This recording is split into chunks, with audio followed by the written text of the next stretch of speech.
Bonjour à tous et bienvenue dans cette nouvelle vidéo.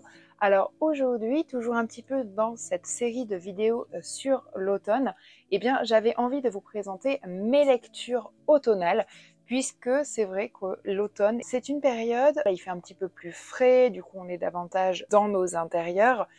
Et j'avoue que c'est aussi une période où je me remets vivement à la lecture. C'est vrai que l'été, j'ai un petit peu plus de mal. Je lis toujours un petit peu le soir. Ça, j'avoue que c'est mon petit rituel et que ça me fait beaucoup de bien. Mais que ce soit à l'automne ou à l'hiver, ce sont des périodes voilà, où on est peut-être un petit peu moins dehors, ou alors il fait un petit peu plus frais, donc c'est aussi agréable de passer du temps dehors avec un petit plaid, puisque là en plus mes travaux sont terminés, donc je fais une petite digression et je vous le dis. Donc du coup maintenant c'est assez agréable de pouvoir se poser sur la terrasse avec un bon bouquin, voilà, face à l'étang. Donc ça c'est vraiment génial, c'est quelque chose que j'apprécie énormément, c'est très apaisant et c'est des moments vraiment très calmes et très doux qui me font beaucoup de bien. Mais je reviens au sujet de cette vidéo qui du coup va porter sur un petit peu ma pile à lire de l'automne et mes recommandations, puisque parmi les livres que je vais vous présenter, il y en a que j'ai déjà lus ou que je suis en train de lire. Donc je pourrais déjà un petit peu vous donner mon avis dessus. Vous allez le voir, il y a un petit peu de tout. Alors moi dans mon style, on reste un petit peu plus quand même sur de la fantaisie puisque c'est ce que je préfère, mais il n'y a pas que ça. Puis si ce genre de vidéo un petit peu comme ça, moment un petit peu cocon et conseils de lecture vous plaisent, n'hésitez pas à liker la vidéo, mais également à vous abonner à cette chaîne pour lui donner de la force et à activer la petite cloche. Donc je commence dès à présent. Je pense que vous le verrez, il y a des livres un petit peu derrière moi. Je vais commencer par celui que j'ai lu et celui que je suis en train de lire, vu qu'ils sont posés par terre à côté de moi, comme ça ce sera fait. Donc celui que j'ai lu, j'ai complètement craqué. Donc c'est le livre Légende et Laté, qui est vraiment une petite bulle de douceur, qui fait beaucoup de bien et qui est très facile à lire, très bien écrit, je trouve, très fluide. C'est vraiment le genre de bouquin qu'on prend, enfin en tout cas pour ma part, je trouve, que j'ai pris et en fait que j'ai dévoré, puisque voilà, l'écriture était fluide, l'histoire était sympa. Le livre n'est pas trop gros ni trop petit, c'est vraiment très bien mesuré, c'est juste ce qu'il faut. Et donc ça raconte l'histoire de Vive, qui est une orque mercenaire, mais qui du coup ne veut plus exercer et qui veut installer en fait un café. Sauf que le concept même de café n'existe pas. Voilà, c'est un petit peu toute son épopée à elle, les rencontres qu'elle va faire, etc. Et je trouve que c'est une belle petite leçon aussi à l'intérieur. Et du coup, moi, j'ai vraiment beaucoup aimé. Et c'est vraiment très juste et très bien. Et c'est un vrai petit moment tout doux que vous pouvez vous accorder si vous aimez un petit peu de la fantaisie. Mais en même temps, voilà, on est dans un univers de fantaisie, mais c'est pas l'aspect le plus important, je dirais, de cette histoire-là. Donc moi, voilà, je l'ai vraiment, vraiment adoré. Parmi toutes les lectures que j'ai pu lire, je pense que celle-ci, je vais quand même m'en rappeler. Je l'ai vraiment adoré et je l'ai lu assez vite, donc je ne peux que vous le conseiller. En plus, il n'est pas très cher, il est à moins de 20 € celui-ci. Donc voilà. Et peut-être que vous pouvez le trouver d'occasion aussi, on ne sait jamais. Le deuxième, donc je suis en train de le lire, c'est une sortie de l'année aussi. D'ailleurs, dedans, j'ai rapatrié un marque-page que j'avais fait l'an dernier pour m'amuser. J'aime bien, voilà, je fais des petits marque-pages de temps en temps à l'aquarelle. Et donc celui-ci, c'est La société très secrète des sorcières extraordinaires. Alors là, j'en suis, je dirais, au quart à peu près. Pesé de l'œil, je trouve la couverture vraiment très très jolie. Là, c'est pareil, on est sur un livre à 17 €. Donc, je trouve qu'en fait, ce sont des romans, pour le coup, qui sont assez peu chers. Puisque pour moi, quand on est sur en dessous de 20 € pour des ouvrages, enfin voilà, pour du roman, je trouve ça assez raisonnable. Et donc là, j'ai juste commencé l'histoire. Donc c'est l'histoire de Mika Moon, qui est une sorcière qui fait partie d'une société justement très secrète, très fermée, et qui va obtenir en fait un poste pour donner des cours de sorcellerie et de magie à 3 petites filles qui habitent dans une grande maison au bord de la mer. Et ces 3 petites filles, en fait, ces 3 petites sorcières ont été adoptées par une dame qui est assez absente, mais elles sont quand même assez entourées par le jardinier, par d'autres percepteurs un petit peu autour d'elle. Et voilà, du coup là j'en suis au stade en fait où Mika est arrivée dans la maison et elle va commencer un petit peu à leur donner des cours et en même temps voilà, elle apprend à connaître les différents personnages qui vivent dans cette maison. C'est assez doux quand même comme lecture, c'est une lecture doudou. On part pas dans des grandes épopées fantastiques, un peu sanglantes. Enfin voilà, là on n'est pas là-dedans. Mais en même temps, je suis dans un moment où j'ai besoin aussi de réconfort, en tout cas dans mes lectures. Donc j'avoue que ce genre de choses me fait beaucoup de bien. Donc pareil, pour l'instant en tout cas, je vous le conseille. J'espère juste qu'il sera pas trop long et que les choses vont entre guillemets un petit peu s'accélérer, puisque là voilà, le décor a été posé, etc. Donc voilà, j'espère que les choses vont s'accélérer, mais c'est assez prometteur, j'aime bien, c'est doux et prometteur, donc voilà, je vous le conseille aussi. Pour les autres livres que je vais vous montrer maintenant, alors il y en a qui sont dans ma palle depuis l'an dernier, et d'autres eh bien, que j'ai acheté cette année.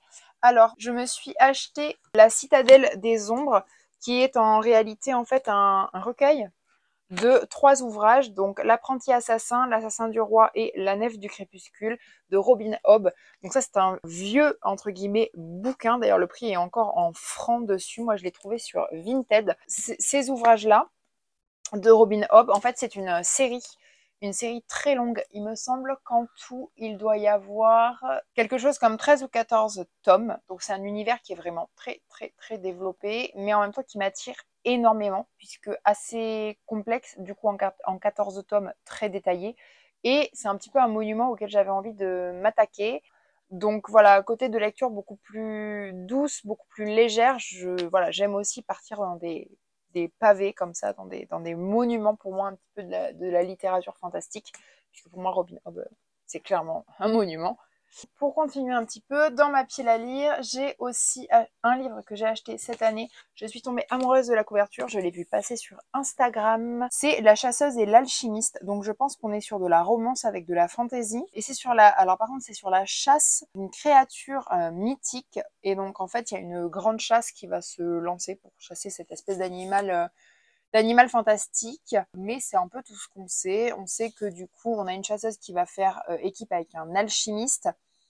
Ben voilà, un petit peu la couverture. Alors par contre, enfin voilà, regardez l'édition. Je sais pas qui c'est, Big Bang, édition Castelmore. C'est vraiment une très très belle édition et assez légère. Donc ça c'est plutôt pas mal aussi, parce que les livres, moi j'adore les couvertures cartonnées, couvertures rigides, mais souvent c'est des livres qui sont très lourds. J'aime aussi beaucoup quand on a le marque-page comme ça, j'espère que vous le verrez bien. Je trouve que la prise en main est toujours hyper agréable, et pour moi quand je lis, je fais vraiment l'expérience du livre aussi en tant qu'objet.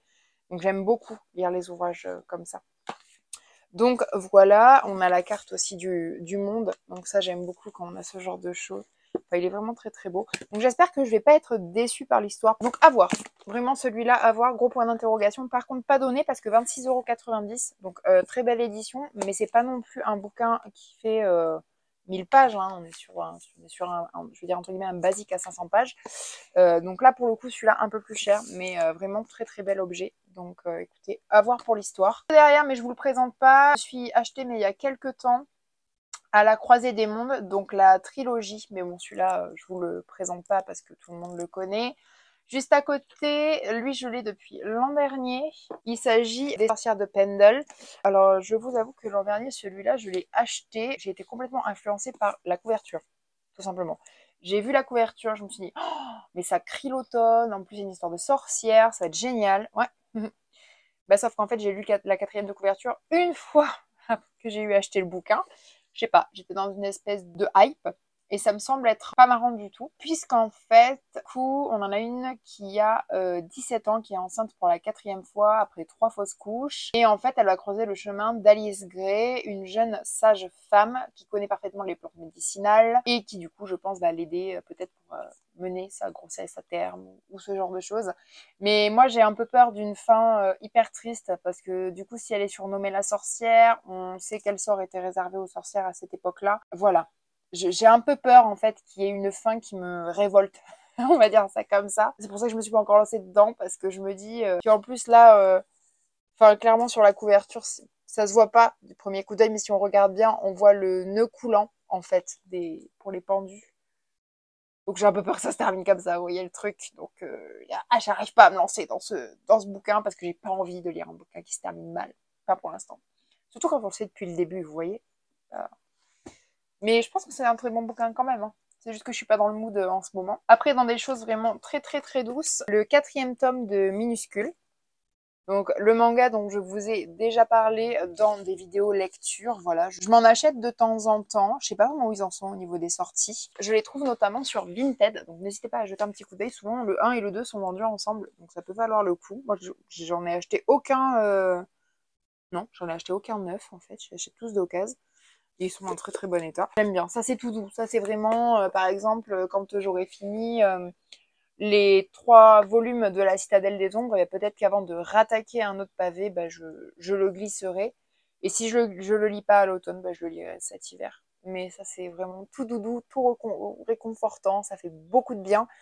Et si c'est un peu de tout âge d'ailleurs, hein, parce que mais je veux dire, même pour des enfants, c'est hyper approprié et j'aime beaucoup.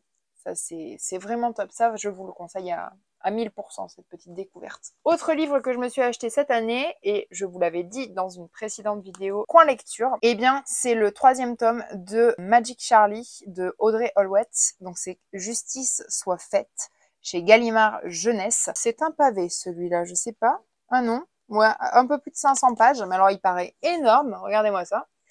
La couverture, elle est comme ça. Donc 17,50 €, en même temps on est sur du jeunesse. J'ai l'impression que le jeunesse est quand même bien moins cher que, entre guillemets, l'adulte. Et du coup, c'est le final ensorcelant de Magic Charlie. J'ai lu le tome 1 et le 2, donc je vais lire celui-ci et peut-être qu'après je vous ferai un petit retour. Si je ne le fais pas ici, je le ferai peut-être sur Instagram. C'est vrai qu'il faudrait que je crée une story à la une un petit peu spéciale lecture avec mes recommandations. Ça pourrait peut-être être pas mal et en intéresser quelques-uns et quelques-unes parmi vous. Donc voilà, le 3e tome de Magic Charlie, lui c'est sûr, il va, voilà, d'ici Noël, il sera lu. J'ai hâte quand même d'avoir fini cette trilogie-là. J'aime bien ce côté un petit peu, voilà, je termine cette trilogie-là, je sais que c'est fait, etc. Je sais que c'est fait, entre guillemets. En livre qui date de l'an dernier, j'ai celui de Becky Chambers, Un psaume pour les recyclés sauvages, qui me donne énormément envie. Alors, j'ai un peu aucune excuse parce que c'est vraiment un tout petit bouquin, quoi. Mais je me suis pas encore lancée. Voilà, c'est un bouquin qui fait 131 pages. Alors, je me dis ça, potentiellement, si je pars sur un week-end, de faire un petit voyage, donc je vais peut-être me le réserver pour ce genre de moment-là. Donc voilà des siècles, les robots de Panga ont accédé à la science et lâché leurs outils. Voilà des siècles, ils sont partis ensemble dans la forêt et nul ne les a jamais revus. Voilà des siècles, ils se sont fondus dans les mythes de l'humanité. Un jour, la vie de Dex, moine de thé, est bouleversée par l'arrivée d'un robot qui, fidèle à une très vieille promesse, vient prendre des nouvelles. Il a une question à poser et ne rejoindra les siens qu'une fois satisfait de la réponse. La question, de quoi les gens ont-ils besoin? Mais la réponse dépend de la personne à qui on parle et de comment on pose la question. La nouvelle série de Becky Chambers s'interroge: dans un monde où les gens ne manquent de rien, à quoi sert d'avoir toujours plus? Et il n'y a pas si longtemps, je suis passée, c'était à Bordeaux, j'ai fait une sortie à Bordeaux et je suis passée à Nature et Découverte parce que chez moi il n'y en a pas du tout. Comment vous dire qu'on est à des années-lumière d'avoir un Nature et Découverte ici. Et en fait, j'aime bien leur sélection lecture. Je trouve que des fois, ils ont des choses en fait qu'on ne voit pas forcément ailleurs, ou ils mettent en valeur des ouvrages, un peu de développement personnel, des choses comme ça. Moi, j'en lis plus énormément. J'ai une période où j'en lisais pas mal. Voilà, je trouve ça toujours intéressant de se renseigner, de se poser des questions. C'est plutôt pas mal. Et du coup, celui-là, le titre m'a un peu fait rire. Il s'appelle L'art de ralentir pour prendre le temps de vivre. Alors déjà, bon, c'est un petit bouquin. Alors, et surtout, ça, c'est ce que j'appelle des petites lectures. Voilà. Enfin, des petites lectures. Lectures rapides. On est sur environ entre 100 et 200 pages, donc pour moi, c'est des lectures rapides, sur une couverture rigide avec un rajout comme ça dessus qui est vraiment très très beau, très bien travaillé. Je l'ai trouvé déjà j'ai trouvé le livre très beau. Le titre m'a fait rire parce qu'en fait je suis une personne qui ne s'arrête juste jamais. Mais c'est vrai que parfois c'est éreintant. Voilà. Et du coup bah, ça m'a fait sourire quand j'ai vu ça. Il était à 9,90 €, donc très peu cher je trouve. Et du coup bah, je me le suis pris. Donc voilà, l'auteur nous parle ici de l'urgence que l'on choisit parce qu'on pense que le temps perdu l'est irrémédiablement, mais aussi de celle que l'on subit tous les jours dans notre société moderne où tout va si vite. Décidons de ralentir en poursuivant notre route vers l'essentiel sans craindre de passer à côté de notre existence. Voilà. Donc lui, je pense que je vais me le lire peut-être un petit peu plus à l'hiver parce que c'est vraiment Je trouve que l'hiver, c'est vraiment une saison d'introspection où on est davantage chez nous, davantage au coin du feu, on prend le temps de lire, on prend le temps de cuisiner, des en mode slow life, on est obligé de ralentir. Et puis notre corps, je trouve aussi ralenti en fait. On a moins de soleil, on a moins de... Voilà, on est moins dans je dirais entre guillemets, dans l'excitation que pourrait apporter l'été, qui est une saison où on bouge, où on fait des choses, où il y a beaucoup de soleil, où de toute façon on le voit et on le sent, les gens sortent plus l'été. Je ne sais pas si vous l'avez remarqué, mais là je fais une petite digression, mais je ne sais pas si vous l'avez remarqué, mais c'est vrai que l'été, les gens vont davantage peut-être vous solliciter, vos amis, votre famille, il va y avoir des repas, il va y avoir des événements, il va y avoir des tas de choses, alors que l'hiver va être beaucoup plus calme et je pense que c'est valable pour, je dirais, quasiment tout le monde en fait. C'est un effet vraiment lié au temps, lié à la baisse de l'ensoleillement. Donc je pense que cette petite lecture sera absolument parfaite pour cet hiver. J'espère que vous aurez apprécié ce petit moment avec moi. N'hésitez pas à me dire dans les commentaires si je vous ai donné envie de craquer pour certains livres. D'ailleurs, je vais essayer de vous mettre les liens en barre d'infos. Ce sera peut-être plus simple pour vous pour les retrouver. Puis écoutez, j'espère que tout va bien pour vous. Si vous avez aimé ce moment avec moi, n'hésitez pas à liker la vidéo, mais également à vous abonner et à activer la cloche pour ne pas rater les prochaines. Quant à moi, je vous dis à bientôt dans une nouvelle vidéo. Ciao!